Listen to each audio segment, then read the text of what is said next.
गाजर, तुम मुझे चौहर कर जा रहे हो। मैं तुम्हारे बगैर कैसे रहूंगी? मेरी जान मूली, टेंशन नहीं लो, मैं जल्द वापस आऊंगा।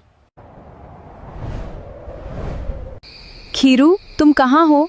मैं इधर ही हूँ, मार्केट की तरफ। आ जाओ, आज घर पर मैं अकेली हूँ। गाजर कहाँ गया? गाजर तो दुबई गया। अच्छा, बस मैं आ रहा हूँ। जल्दी आ जाओ, मैं तुम्हारा वेट कर रही हूँ।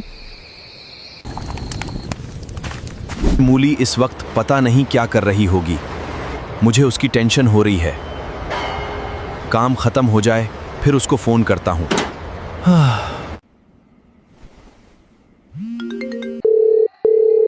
हेलो गाजर भाई, लगता है तुम्हारी मूली तुम्हें धोखा दे रही है। क्या भुट्टा भाई? हाँ, मैंने अभी थोड़ी देर पहले खीरे को तुम्हारे घर में जाते हुए देखा था। ऐसा नहीं हो सकता, मेरी मूली कुत्ते से भी ज्यादा वफादार है। अच्छा रुको, मैं मूली को फोन करता हूँ। हाँ भाई, फोन करो। ओके।